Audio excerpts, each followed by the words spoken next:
Wait a second. Wait. Hold on. I got something better for it.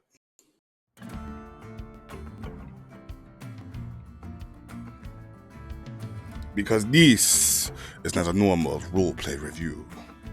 This is a story about love, about the passion between two individuals, separated by generations, united together. You are someone close to me, but we really do not know one another. It does not matter. It doesn't need to make sense. It only matters how I feel. Oh, Koshoro. Oh, mia Eldrin. Mi amor. I'm an idiot. Hello, folks. Welcome to your roleplay review. I don't even know if I really want to call this a review. I don't like the word review anymore. This is going to be like my reaction to words that were put on page. But we're going to cover You Can't Fear Your Own World, Spring, by Ikenbon for their character Koshoro. And in this 4-part series, it covers what happens to Koshoro after the Aigret's attack, after death marches on Hell's Wings, which, don't worry, that review is coming. But yeah, at the end of that last battle and that last saga, we saw that Koshoro was pretty badly wounded, and we're left not knowing if he were dead or alive. And in the original writing, we were left to believe that, yeah, he didn't make it. And this is the follow-up piece to it.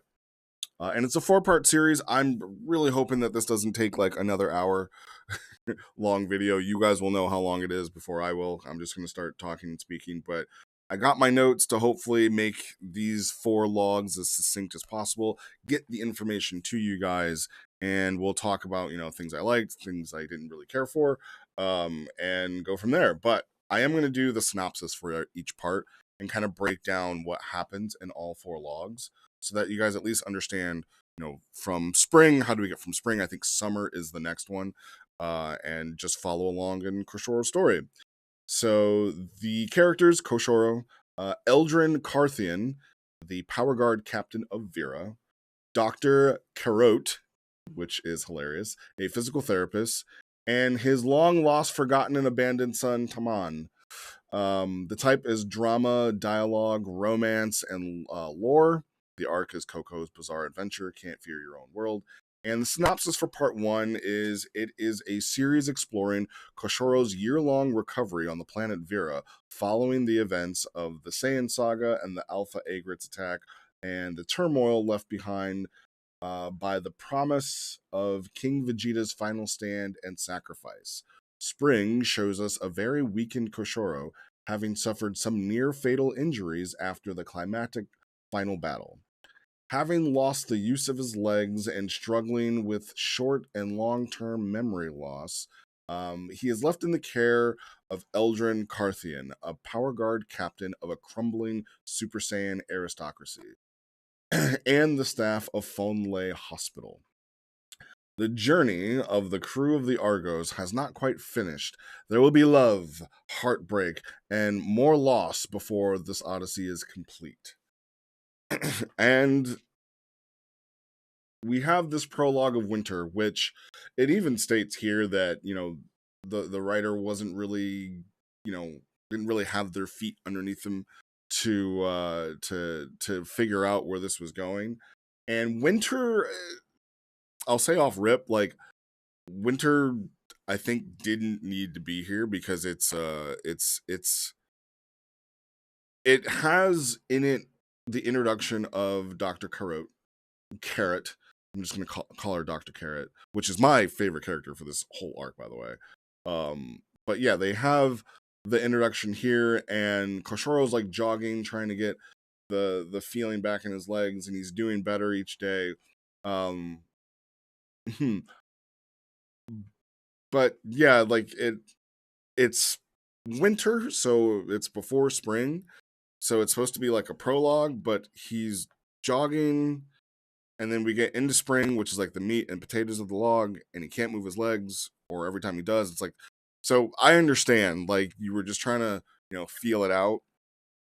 I liked this part of winter.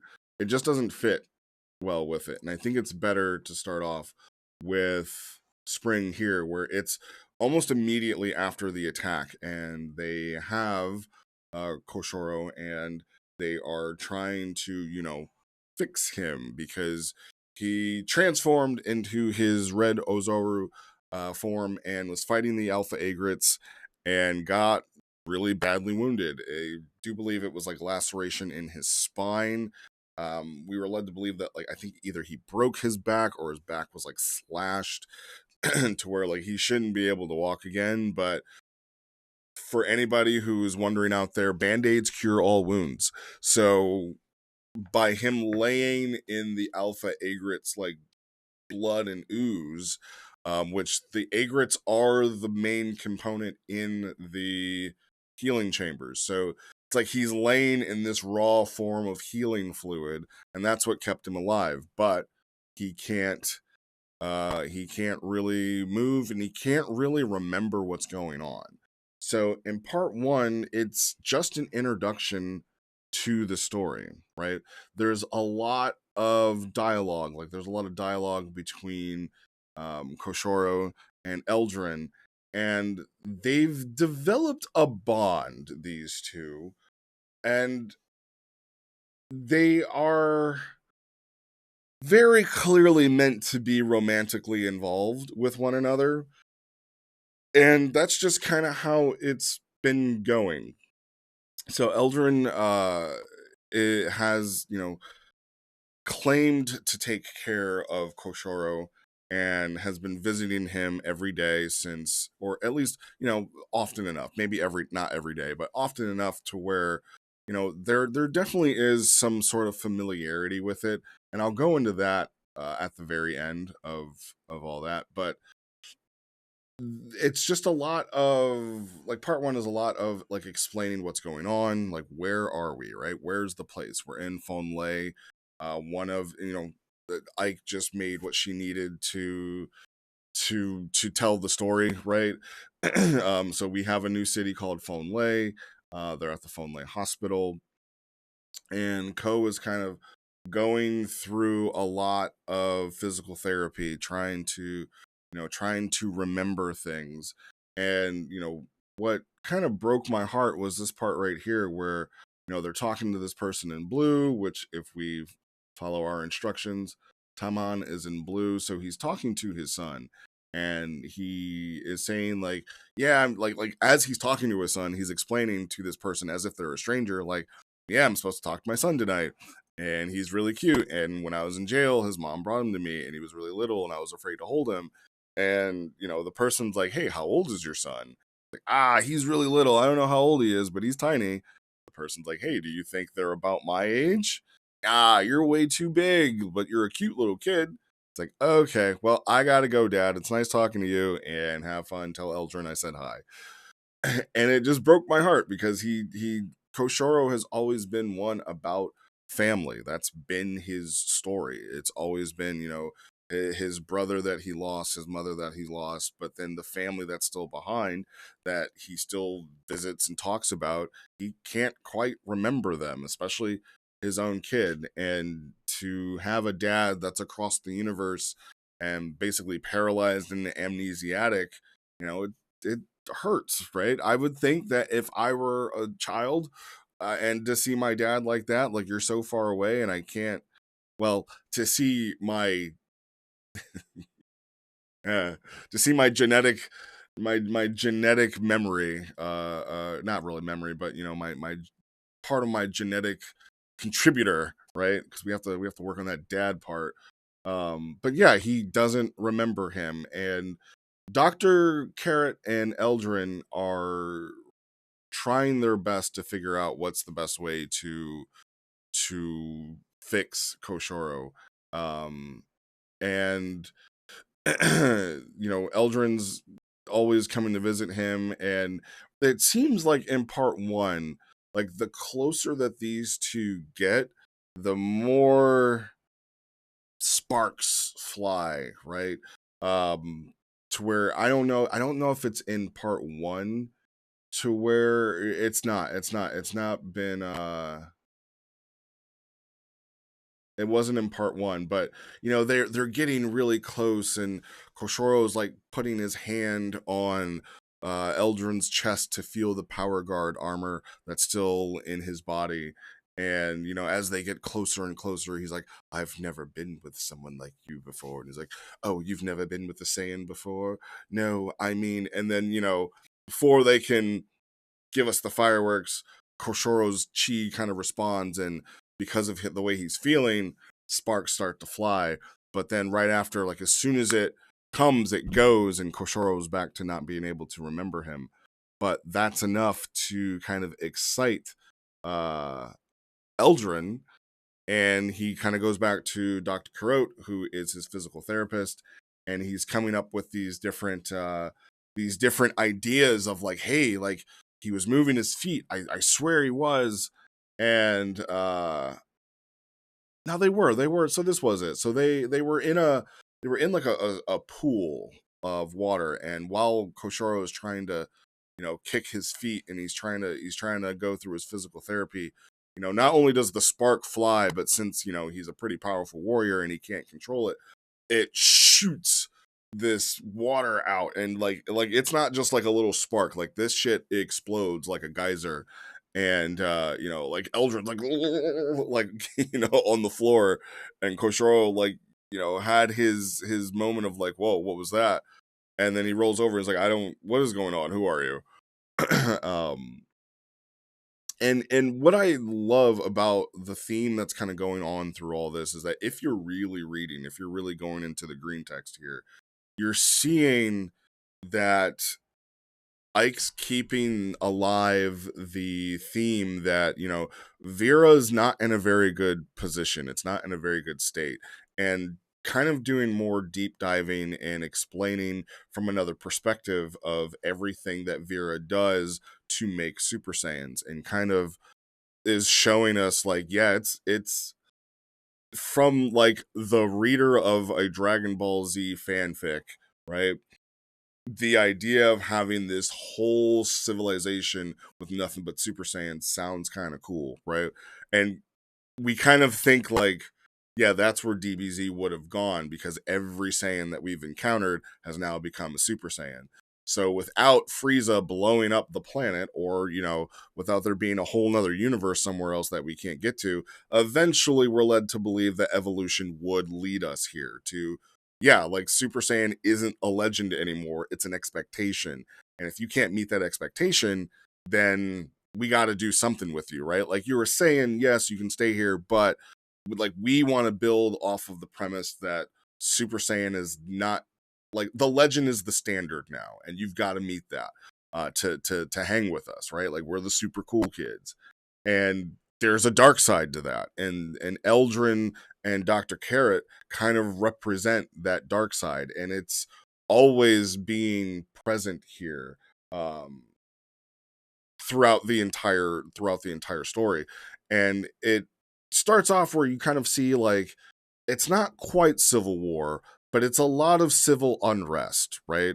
Like there are more people speaking openly against the aristocracy. There's a lot of people that are openly showing their discomfort of the way that they're living. You have people in the actual military trying to quit or quitting, and kind of joining the rebellion. Which, if I can sidebar for a second, it's interesting for me to see this version of Eldrin, because I did create the character, but when I officially retired, I said, hey, whatever characters that you guys need that I may have created, you can take them and use them.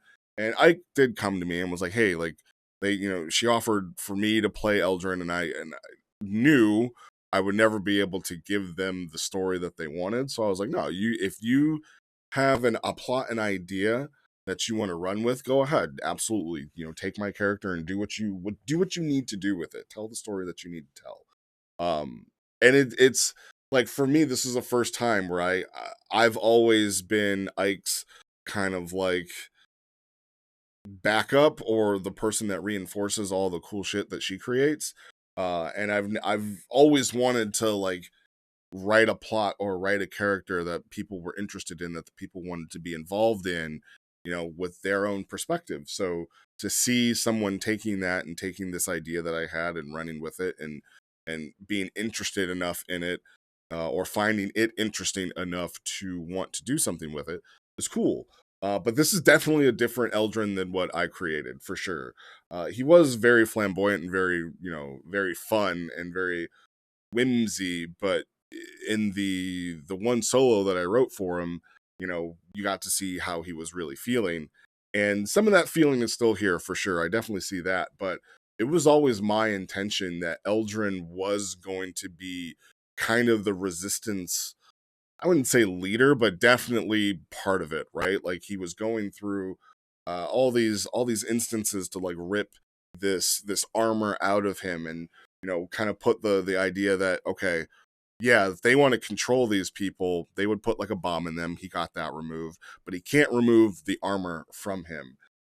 And what Ike did was kind of use that and said, okay, he's gonna then remain loyal. So while he understands and really hates the idea of how their current government works, he's still a government man, right?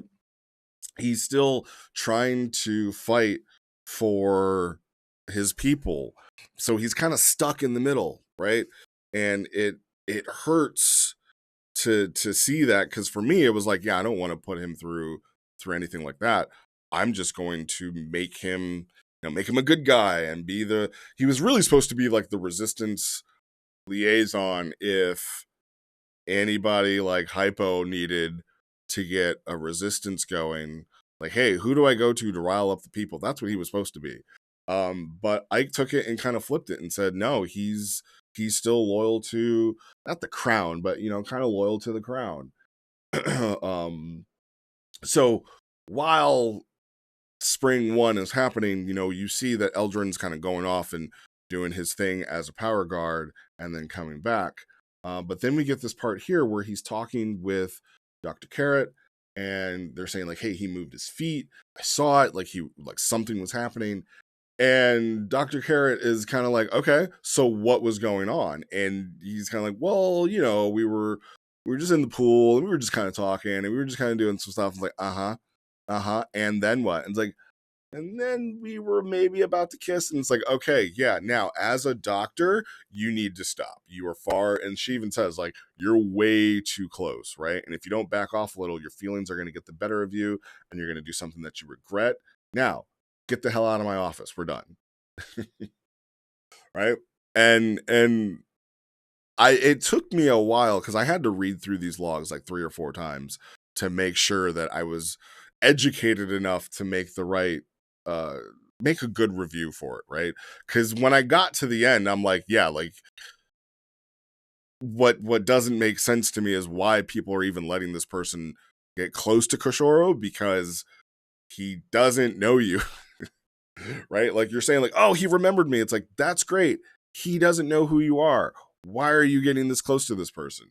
But there was part that I forgot, I wanted to really mention. And so we talked about the core, and we talked about the armor core, and we talked about how it's kind of helped make the Super Saiyans, right? And we've never really explained it. That's something that we can at some point kind of explain a little bit further of what the hell does this armor do and why is it necessary to be a power guard.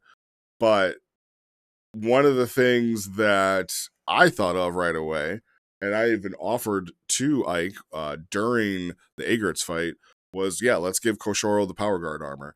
And Eldrin like loses his shit over that. And he's like, yeah, we're not putting that armor in Koshoro. We're just absolutely not. And that's where she's like, okay, that's where the doctor's like, okay, you're too close to this, because that would help him, And what I love about Dr. Carrot is that she is just the voice of reason throughout all of this, right? She is the center, the grounding piece, the one that's like, I'm not going to be emotionally attached and involved with all of this. I'm just trying to help my patient. That's it. and really comes with like a doctor's like level-headedness and is just very more analytical. And what was funny when I was reading through this like for the third time, I was like, Nova and Dr. Carrot would totally like hit it off and get along. Like the way that she acts, I almost think she's Nova sometimes, right? With just the way that she approaches her problems and how she solves them. But yeah, so she makes the suggestion, let's give him the power armor. L shuts that down. Like, absolutely not. We're not going to do that. It's like, okay. And then at the same time, I'm also like, well, who the fuck are you to determine what his, recovery is going to be? We should maybe ask him. But they give sound reasoning and they're like, all right. So at the end of part 1, while Koshoro is sleeping, Eldrin's just kind of, to me, I'm thinking he's like just milling about the room and just, thinking at the end of the night while Koshoro is sleeping, but he's talking to him. And then Koshoro kind of responds in a very deep and guttural, like more of like a growl and a grunt than words. And he just happens to sneak over and open his eye, and he realizes that Koshoro's eye is red. Like not like red like you got something in your eye, like completely red, right? Like blood red, no pupil, just gone. And he says right here, it was the eye of an Ozaru. So he kind of very quickly figures out like, oh, okay, he's still stuck in the Ozaru mental state. And that's why he can't walk. Now, a little far-fetched, sure. But it tells the story that we need to tell, right? Like, I don't get it, but who cares? It's Dragon Ball Z. Like, that's what's going on. Don't try to make sense of it.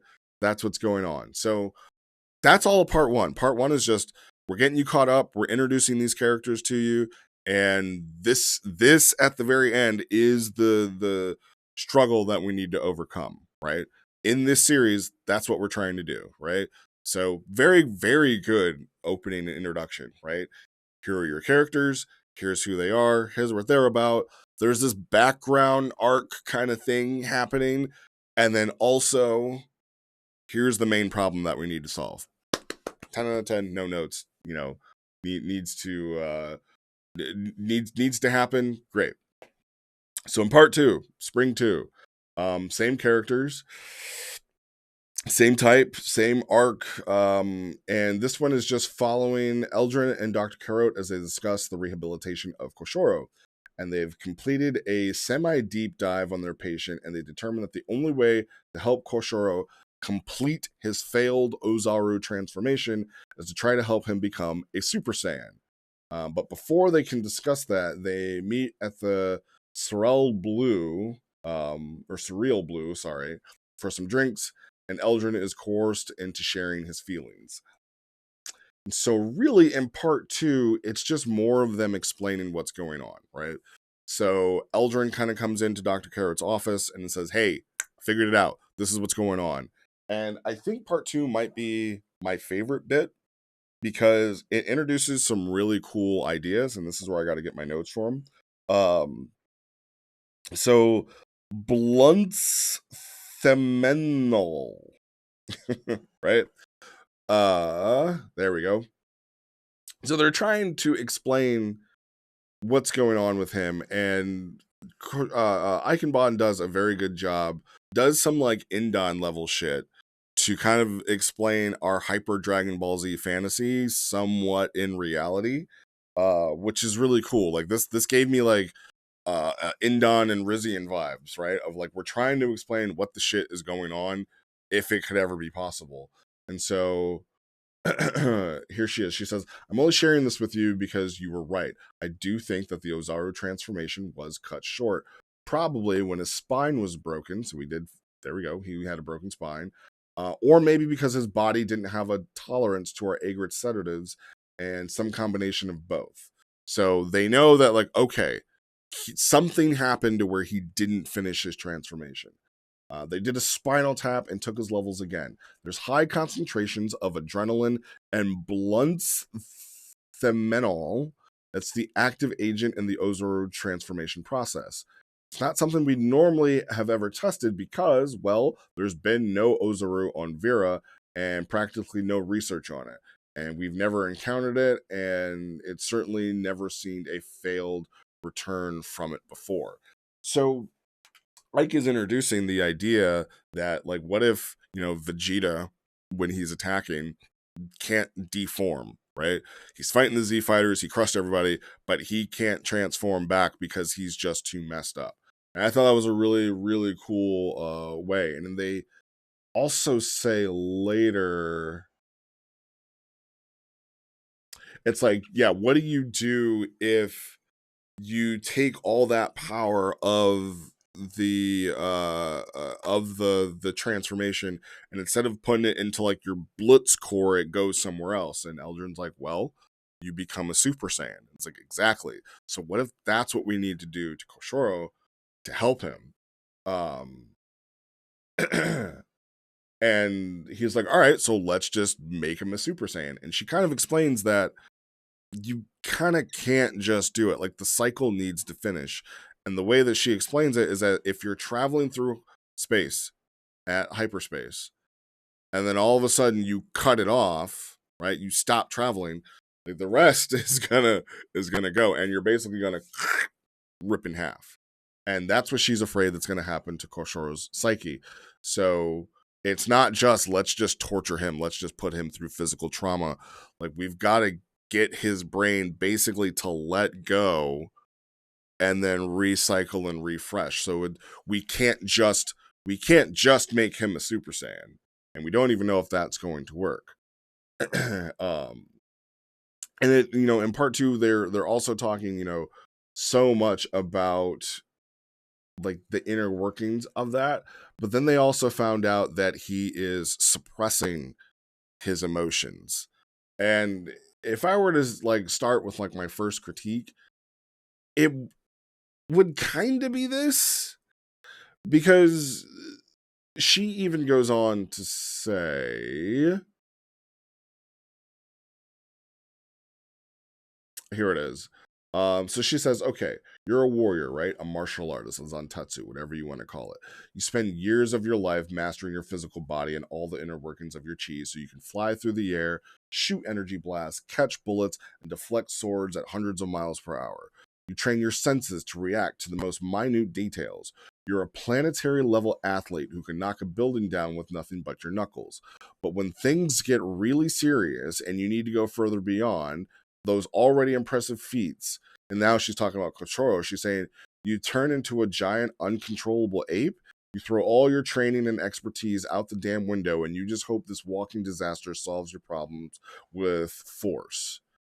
And for me, like, Koshoro is the martial artist, right? Like, he has, if he's ever trained with Nova, Nova's whole thing is know thyself, right? Like master yourself and master the self. So I wouldn't say that Koshoro is simply suppressing his emotions and that they're like somewhere deep down he is this just like raging inferno of uncontrolled rage.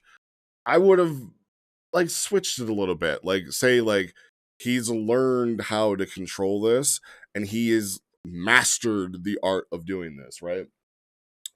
To where it sounds less of like he's just suppressing anger and doesn't know how to deal with it. I mean, and I'm kind of ranting here, but for me, I think it would elevate Koshoro as a martial artist more to have gone that route than to have said, well, he's just suppressing how he feels. It's like, he's still feeling all that, right? Like, he can't be tier 3, maybe even close to tier 4, and still have all this.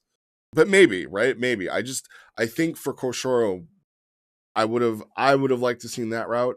But not my story. I can only, again, this is why I don't want to call it review. It's just me reacting, right? This is where, you sit around the campfire and you talk about like, well, Legolas doesn't talk much because he's always focused on this. It's like, well, no, he's actually, afraid of, just shooting the shit around the fire. That's all I'm doing right now. But they do discuss of like, this is why we can't simply make him a Super Saiyan. So she says, well, if we can't give him physical trauma. We can't do all that because he's so good at repressing it. We have to find some other emotional trigger. That's where Eldrin comes in, right? The them getting very close, the you know, the sparks flying when they're almost kissing. She's basically saying like, yeah, you've gotta go kiss Snow White to wake her up to make her a Super Saiyan. But and none of that, honestly, none of that is why I really like this log, why I like part 2. The reason I like part 2 is this right here. And the other thing was when they're going to the bar, that's where they're also starting to hear like more of the locals kind of making comments. I mean, Eldrin's still a power guard. He can't really turn it off. And honestly, he's probably pretty famous from the Egrets attack. So everywhere he goes, people kind of recognize that, yep, there's a power guardsman. And there's just like whispers in the background of like, yeah, you know, look at this motherfucker here, right? And the F the police is getting a little bit louder and a little bit more frequent. And, you know, there's actual skirmishes coming out. And these two, while they're going to this bar, are recognizing it. And she even asked, Dr. Caro asked him, like, what do you think is going to happen here? And he's like, well, you know, like, I get it. They're not going to win, but I get it, right? Like, I understand why they're so upset. And just that little bit, right? That's, you got to be paying attention, right? You got to be paying attention to the story being told behind the story, right? Because that's the real story. At least, you know, that's what I think. So they go out for drinks. They come up with this plan. They're like, all right, we're going to try to do something a little bit different. We're going to try to get like a positive emotion to help him trigger his Super Saiyan transformation. And then when they come back, Koshoro's kind of leaning up against a wall and he's throwing this ball and he's going through names of Taman, Fuwara, Kugare, Hiru, Ninjin, Jagaya, Venser. And then when Eldrin comes in, he's starting going through, and then after Jagai, he replaces Venser with Eldrin, and then he goes up to Genesis. So he's just trying to remember, right? Like he's throwing this ball, saying these names, like he knows he can't remember, but he's trying to. And then he had what I'm assuming is like a data pad. And on this data pad, he kind of goes through and he's just kind of like trying to remember, right? So people that he knows, his family. Taman's his son, his ex is Fuwara. Kugare is an asshole. Kugare is not an asshole. He's the hero of this tale. Hiru is his older brother. Or I guess Hiru is his oldest younger brother. And then Ninjin is the middle kid, and Jagai is the youngest. His dad is Hei. Kalen is his older brother who passed away, and Zukina is his mom who's passed away. And then he has these other people who he doesn't know, and it's like Eldrin with a little heart, Dr. Carrot, King Vegeta is dead, Fusion is his enemy, and he's like Korin is a cat. And then his friends, you know, he remembers Genesis. He sees Genesis as a hero. Saliath is his cousin. Mistroma, he knows from the tower. Indon, he went through the Cyberverse with. Jaime is from the Argos. Nova, his master. Yugen from the Sanctuary. And Hypo from Canvas. What's he going to do when he's healed? Well, he's going to take Taman to Capsule World in Vitae City. He's going to visit his dad in Sector 8. Take Eldrin on a date. Challenge Genesis at Breaker Falls. Put flowers for Nova's grave at Vegeta, and then find the Dragon Balls. So, while what Jaime said before in their review was like, yeah, this is an Eldrin log. This is an Eldrin log, right? Like, we're getting an Eldrin and Dr. Carrot, or Dr. Carrot, sorry. Right, it's their logs. And Koshoro's kind of like almost an NPC or a background character. But we see that like he's starting to kind of piece things together. So it is working, right? It is the physical therapy slowly is working, and they are going through it. And then the rest of this is just them talking and more character building moments between the two of them, and kind of Dr. Carrot really being the voice of reason again, of like, okay, man, like Back to my notes here of like, okay, we got to do this. Oh, another thing. Before I get too far into this, there is God, I can't think right now. There is a contingency, consistency that I like that's going on here that Ike picked up on. And when I did Some Wounds Never Heal, Eldrin's drink of choice is a whiskey. It's Sonny Walker Blue, named after Johnny Walker Blue, but from our old character Sonny. And he has a Sonny Walker Blue in this log. I picked that up. I love that. Yep, we talked about that. Okay, so the other things I like from Dr. Carrot in this is that, yeah, she is just a fucking boss, right? She's a loyalist to Vera, so she's not part of the resistance, while also recognizing that, yeah, Vera needs to do better, right? She doesn't like the way that Vera is kind of dealing with the Empire and these. She sees through the facade that while the Empire is providing for them, it's like she knows that Vera is just being used and she wants something better for them, but she does not necessarily agree with whatever the resistance is preaching. And we kind of don't really know, right? And I know, like, I do know that later on in the Summer logs is when we get kind of more into that. I haven't read any of Summer yet because I didn't want Summer to kind of bleed into Spring when I did the review. But she is just very much, again, she's the grounding point. She's the focus and the reason. And she even says something that I picked up on, and I missed that she said it the first time that I read through it. I'm glad I read through it again and found it. She is very not pro, or let me. She is not pro this relationship that's forming, and like is also telling Eldrin like, okay, not only are you too close to this, but you need to back off because this person that's sitting in this room doesn't remember you, and really questions this relationship that's forming. It's like, okay, his romantic gestures and things like that, but the guy has amnesia. He doesn't know what's going on. And I personally wanted her to be more of like, you can't come see him anymore, right?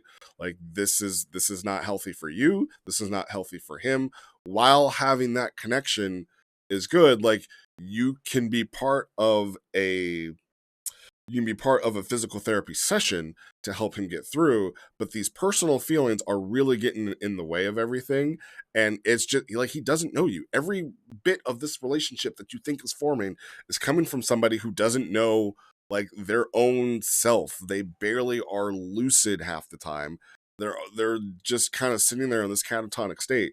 And I said that off rip, right? I was like, okay, so how is this relationship forming? And I can see, right, and I don't know if it's here. Is it here that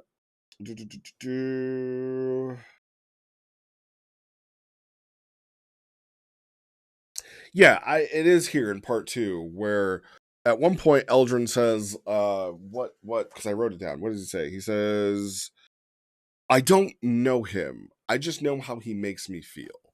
And it's like, all right, I understand that. I understand the fantasy of love and how it can make someone, just be outside their normal mental state, right? Love makes you do crazy things. I understand that. I also am like a huge romantic. I get it. But maybe and this is where I said a long time ago when I was reading this, I was like, okay, I don't get the relationship, but this is a relationship between two men, and maybe, maybe this isn't for you. Maybe as a straight male who has never had feelings for another man, maybe this story is how it happens out in the wild. And for people who like, that type of relationship, and that's like that's the romance they're seeking, maybe that's for them. But for me, it's not for me. And I'm not saying I have anything against gay people, obviously not. it's just that type of relationship is that I don't know. Like I am just a reader, right? But I'm also a reader who was like, yeah, this person has amnesia. I don't see how the relationship is forming or how other people on the outside looking in are okay with it. Outside of the doctor being like, well, it is helping him with his recovery, so no harm, no foul. Just kind of pump the brakes a little bit. Like what happens after if he gets his memories back? Like, is it all, happily ever after? Who knows? But that's what I love about Dr. Carrot here is like she literally tells him, like, I don't really approve of this relationship. However, I'm gonna do what's best for him. And she also has that same approach for Vera of like, yeah, I don't approve of how Vera's being ran. I want what's best for Vera though. So she's just a very analytical, like no nonsense person. So that's part 2. Then we get to part 3. In part 3, Spring, it focuses on unrequited love, forgiveness, and the desire to change for the better. After a grueling week in the field, Eldrin is now hospitalized and is set up in the same room as Koshoro Byakko, to his own dismay. With the seriousness of Vera escalating now, Dr. Karot has to take over Koshoro's psychological therapy, which is not her field, and during their sessions, impresses an importance on being able to choose to be better. Her words stir the half-awake Koshoro to help Eldrin with a problem that has plagued him, and once his gift is given, sparks fly between the Power Guard captain and the doctor. So, part 3, what happens? It's getting worse out there for Eldrin. Not only is he having to, push back the resistance, but then there's another Agrit attack, which I absolutely love that is a common theme because that is exactly what it's supposed to be. You guys are supposed to see Vera as like, it's this great utopia. Holy shit, there's monsters always attacking us. Okay, so we actually need the Power Guard, right? Like we can't defund the police because there's fucking Godzilla over there and they're still attacking. Like they don't care that the way of life and the duchy and everything is about to collapse. The Agrits are just going to Agrit, and so they keep attacking. And Eldrin is losing more friends. He's finding more people, not just like hurt, but critically wounded, and then he gets wounded. So that ever-running theme is why I really enjoyed the beginning of part 3. And then, this is supposed to kind of be like the heartbreak chapter because when Eldrin gets in there, Koshoro doesn't remember him and he's like, hey, what's wrong with the man that's in my room? And Dr. Carrot's just like, you know what? Don't worry about that. We just want to focus on you. And this is where we kind of see through the psychotherapy that, Koshoro's talking about his time in the Yakuza and he can't really fully explain, or maybe he doesn't want to fully explain what he did during that time. He just says, I did whatever Wakagashira asked me to do. And she's like, did you hurt people? And he's like, I did whatever he asked me to do. Did you kill people? I did whatever he asked me to do. And then, she kind of knows that, okay, Eldrin is the catalyst for making him get better. So now that he's here, I'm going to try to see that. And she's like, hey, do you know this man over here? He's Eldrin. He's part of the Power Guard. He wants you to get better. And he's had to do a lot of things that he didn't want to do. And Koshoro's like, yeah, because of the armor, right? Like, yep, that's right. Because of the armor. And then, just kind of talking to him, and we get this spot where he says, I killed people. I was like fusing and I can't undo it. So that's where you kind of see like the first bit of guilt. This is really the first start of Koshoro's part of the story where, like he does feel really guilty about his past. And she is kind of saying like, hey, like, do you want to lose control and just basically let go and let your rage handle it for you? Or do you want to be in control and be a Super Saiyan? And at first I was like, okay, well, she shouldn't really know. about the Ozaru. Like, how does she know that he's not in control? But also, I then thought about it. I was like, she probably has no idea. Like, to her, Super Saiyan just is the transformation. Because again, Koshoro is probably the first Ozaru that's been on Vera since they got there. And, you know, after tens of thousands of years, they have probably never seen another one. So it's almost like he's like the legendary Ozaru to Vera, right? Like the first one, the only one. And to her, it's like, yeah, Super Saiyan is the answer to everything. That's been what I've been taught since I was a child. Like you need to be. And that's where she's kind of showing her true Virian side of like, yeah, like even though I don't agree with how they did it, it's still very beneficial for you to be like us. So do you want to be like us? Do you want to be a Super Saiyan? And through talking to them, um, he kind of wakes up in the middle of the night. And what's cute here is that if you don't pick up on it, he kind of is a Super Saiyan here, or it at least is flashing, right? Like in the mud, we talk about, or we see, like, you know, your hair flashes yellow for a second and it goes away. And this right here is a flash. Ike would never do this without intention, right? Would never miscolor when they've been so on point throughout the whole thing. Especially, we're told, do you want to be a Super Saiyan? And then the next, yeah. So he's showing flashes, right? And he kind of wakes Eldrin up, but he's there. It's Koshoro. It's not this, oh, what's going on? He's like, hey, Eldrin, what's up, buddy? Eldrin's like, holy shit. You know, he's like, look, I don't have a long time, but I know that I messed up. I know that you're trying to help me. That's very sweet and everything, but I have to do this while I'm awake. And Eldrin's like, do what? And with a level of control that Nova never had, he hits Eldrin directly in the core of his armor inside of his body with a Juken, right? Like, again, this is a level of control Nova will probably never have. Rest in peace. And one that, like, her master Sun Yu has had and been the only person that we've seen to be able to pinpoint the armor inside of his body and just destroy it with a strike. And when that happens, Eldrin's completely knocked out. He wakes up the next day in the healing tank, maybe 2 days later in a healing tank. And the first thing that Dr. Carrot says is like, wow, you look so different like that with black hair. And Eldrin's like, excuse me? And yeah, with that power core destroyed, his constant state of being a Super Saiyan is turned off. And he is absolutely ecstatic, right?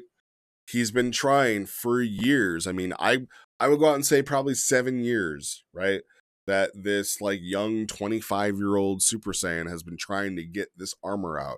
You know, he probably looks worse than Vegeta did with all of the scars from all the operations and everything that he's been doing to get this stuff cut out. And even a Ripper Doc who, you know, precision surgery couldn't get this thing out of his body. And then now it's finally gone. And now that it's gone, that means he's free to go. He can leave Vera, which, again, for me, not my character anymore, but I never saw Eldrin wanting to leave.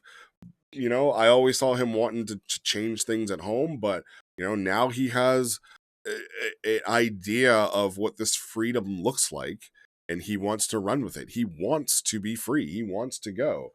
And the heartbreak moment that's supposed to be here is that, you know, his best friend is there it is. Yeah, his best friend is sad that he, like, as soon as he got this thing, she knows that he's just gonna up and leave. Just take off, right? And, you know, probably take Koshoro with him. and try to fix him on his own and have their own like romantic adventure together. And she's gonna stay because she's loyal to Vera. That is her home. She has no need to leave. But she then says, like, you know, I don't feel romantic things for others, so I'll never have the kind of bond like you do because I'm asexual. And I'll say, for me, the whole being asexual thing, I understand the representation. I understand wanting to reach out to as many people who may feel this way and say like, hey, you're seen, you're heard. But I just feel like that slightly took away from the character a little bit, because like I said earlier, Dr. Carrot is almost it's almost like Eichenbaum was saying, if Nova were here, what would she say? At least when I'm reading this. And I can only say that because that's my character, right? I'm always going to see things from the perspective of injecting myself in there. And I think that Nova would be Dr. Carrot. And Nova's not asexual, and she also can't like form bonds like this very well. Like we've seen that was part of her whole ending arc. So for me, I was like, okay, I see that, and I see why it's included, and I'm not upset that it's there. But does it enhance anything for me? No. Does it take anything away from the character? At first it did, but I was like, it doesn't really matter, right? Like a person's sexual orientation doesn't ever really matter to the story. So if the writer needs it to be there, then it's there. But it's there. And okay, sure. You can. To me, I was like, you can be all this without being asexual. Is all I'm going to say. But she's also sad that he's just going to up and leave because of all the ways that she's not connected with a whole bunch of people. She has connected with Eldrin, maybe not romantically, but like that's her best and maybe only friend. And, as somebody who's 40 years old, I'm not trying to go out there and make best friends in life anymore. Like it's so much work to go through all that. And that's how I'm seeing it. Of like, oh my God, I'm gonna have to go out, I have to reintroduce people. I have to go through all of their quirks and quips, and they're gonna have to go through mine. And what if they just hate the way that I'm smoking all the time? And what if I hate the way that they chew? And, like what if they smell funny? Like that's how I was interpreting all this. But in the end, Koshoro and Eldrin are kind of free to go do what they need to do now. And that's where the end of part 3 finishes. And part 3 was also really good. I really enjoyed part 3. I like the reference to Jukin. I like that it's continuing the story. I like that, we're starting to get more involved with Koshoro in it. And then we get to part 4. We're gonna hit an hour. I knew we were. So part 4, same characters, and Spring 4 is the final chapter of the Spring series, and You Can't Fear Your Own World. In this conclusion of the first of 4 seasons, Koshoro is beset by a terrifying nightmare of his past transgressions after receiving some psychiatric therapy from Dr. Carrot. When he awakes, he is comforted by Eldrin, and the two of them share a close moment before sparks fly and the sprinkler systems come on. Eldrin and Dr. Carrot have an argument in the hospital staff room on the following day, with Carrot expressing her worry that the threat of the power guard and Eldrin's broken armor core close in. So the end of Spring, and it starts off with the final battle between Fusen and Koshoro, and they're kind of he's just remembering what happened. And, like, who did you come to avenge is what the wolf will ask him. And he says, all of them.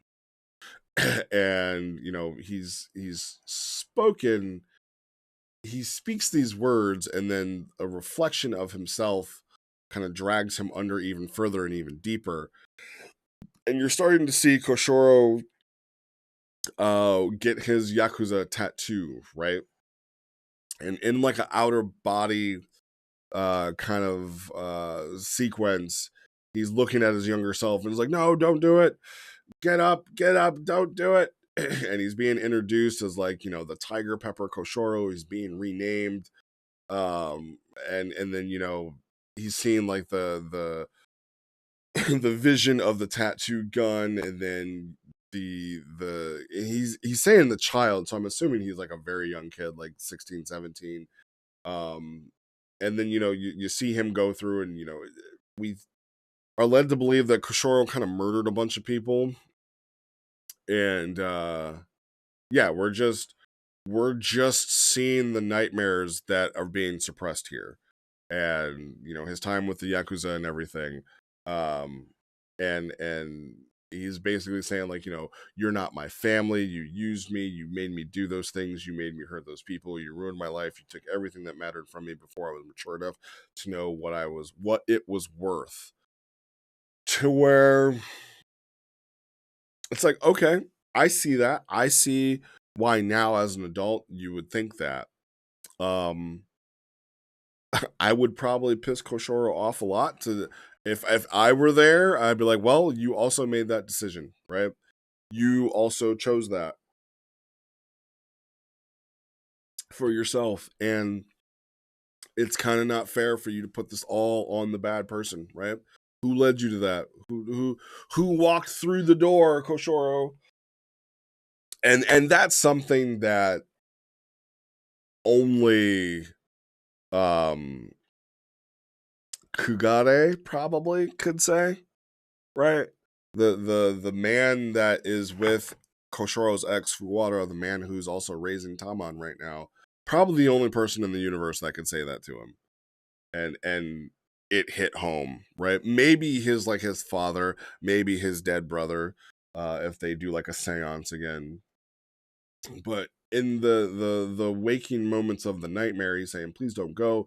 It's not my fault. Please, Fuwara, don't go. Tamon, dad, please don't leave me here.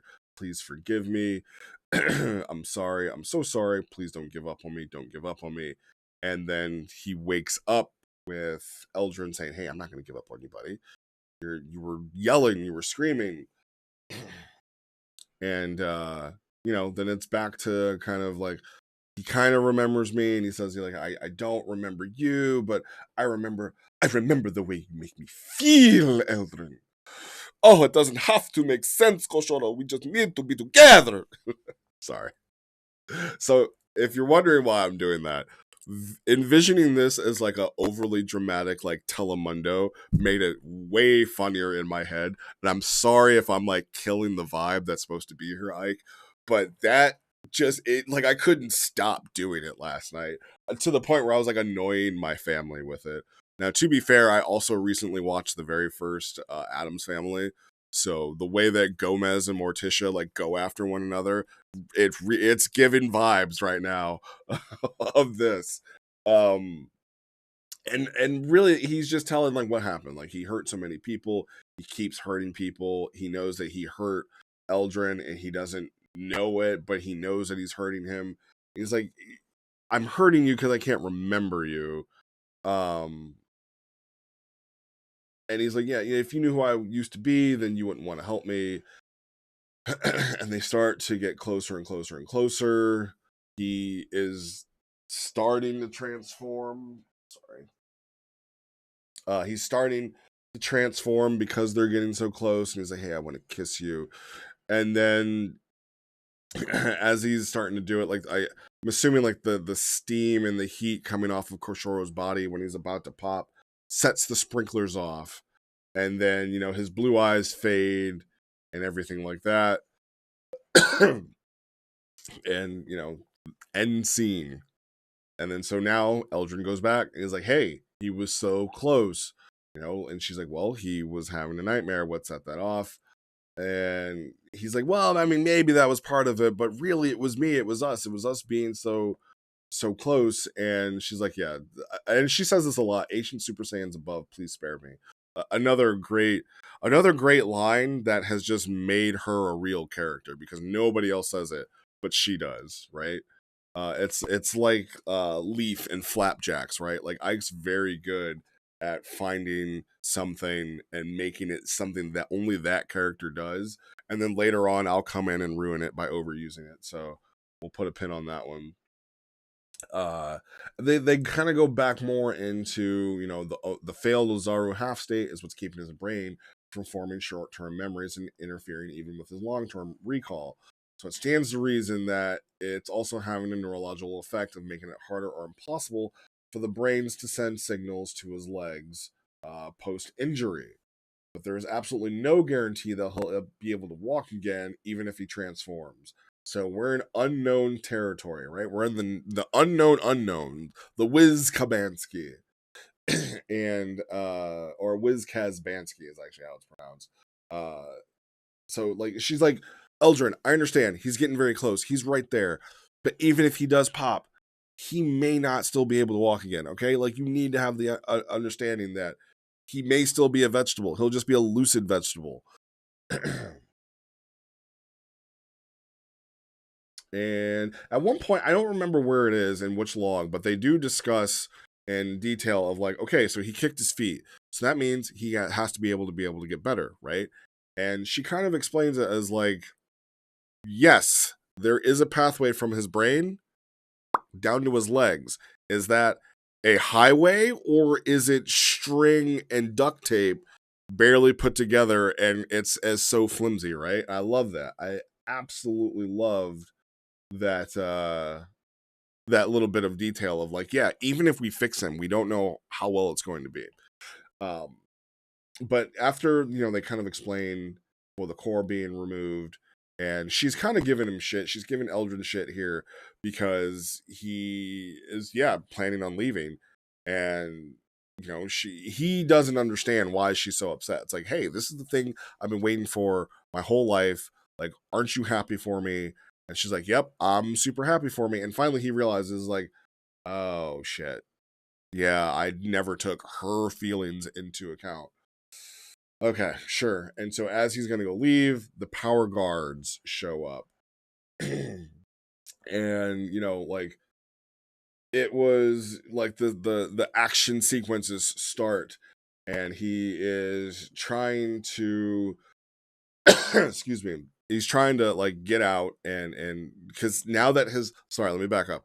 Now that his armor core is gone, the power guard are looking for him to basically put the armor back in him. They're like, hey buddy, like, your armor's gone, why don't you come with us, we'll get you hooked up again. And he's like, yeah, I don't want anything to do with that. No thank you.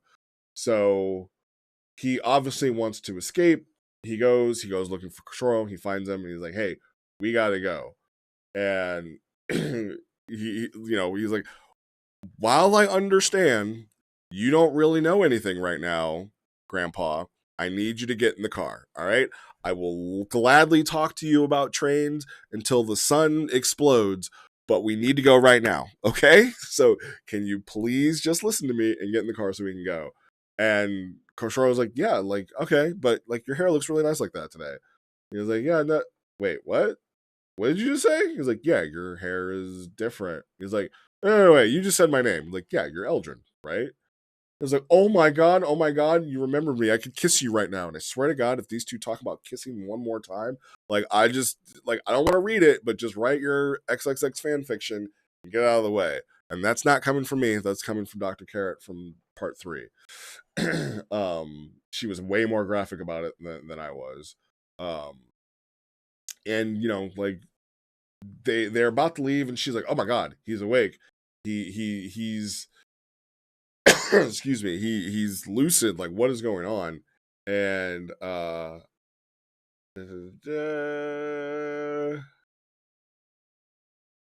Eldrin picks him up, and she's like, fine, you guys just don't go get killed, whatever. And as they're starting to leave, they then get attacked, obviously, by power guards, and Coco shotguns the absolute shit out of these guys, and they make their dashing escape. And that's it. That's all 4 logs. And she tells Koshoro, like, hey, take care of my idiot. And what's funny is that Koshoro is literally being held like this, right? So he still can't walk. Which is why I said at the very beginning, like, the prologue had him running, and so yeah. Anyway, whew, a lot of talking, a lot of stuff that we went through.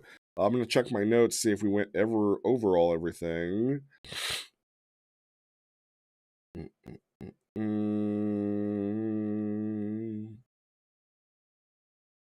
Yeah, Eldrin. So, guys, Eldrin's a very helpless romantic, and one of the things when I was talking with Ike, that she said was like, I don't want to spoil it, but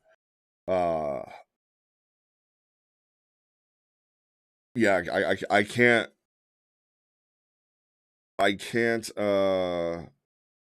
really explain that without ruining some things, but it took me a while to understand this story because yeah, I really had an issue with like a budding relationship coming from somebody who doesn't remember their own family, right? Like I may have mentioned this earlier, like as a dad, like not recognizing your own son, that breaks my heart more than anything. And yeah, it pissed me off to be like, you don't remember your own son, but now you're like touching up on some dude and like, oh yeah, I like the view that's going on here. It's like, nah, bro, like, like what about your kid? Like, and that's again, this is where I'm just talking out loud. I'm not reviewing and saying like, oh, this was bad, change this to this.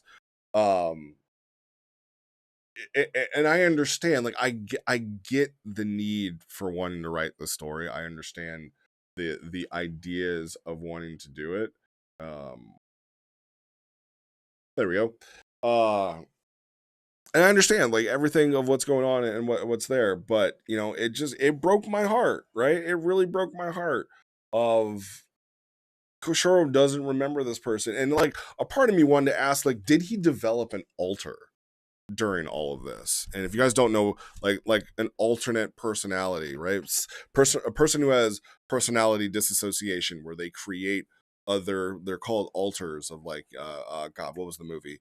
What was the movie with fucking James McAvoy? Is it Switch or something like that? Where he's got like all these different personalities. All those are called alters. And a part of me wonders if Koshiro developed an alter during all this to deal with it, right? If he just mentally snapped and broke so hard that in his mind he's this like half there, he can't move his legs, but he just has to come back to form. But we don't know, right? There's it's just up in the air of like what's gonna happen. And that's the thing about writing and chapters and stories is that you got to keep reading to figure it out. So this was a great 4-piece series. Again, like I'm cool with concepts that are not written for Riz to read it and be like, ah, yeah, I see myself in that. If it's not for me, it's not for me. It doesn't make it bad. Doesn't mean it shouldn't be there. Doesn't mean it needs to change, right?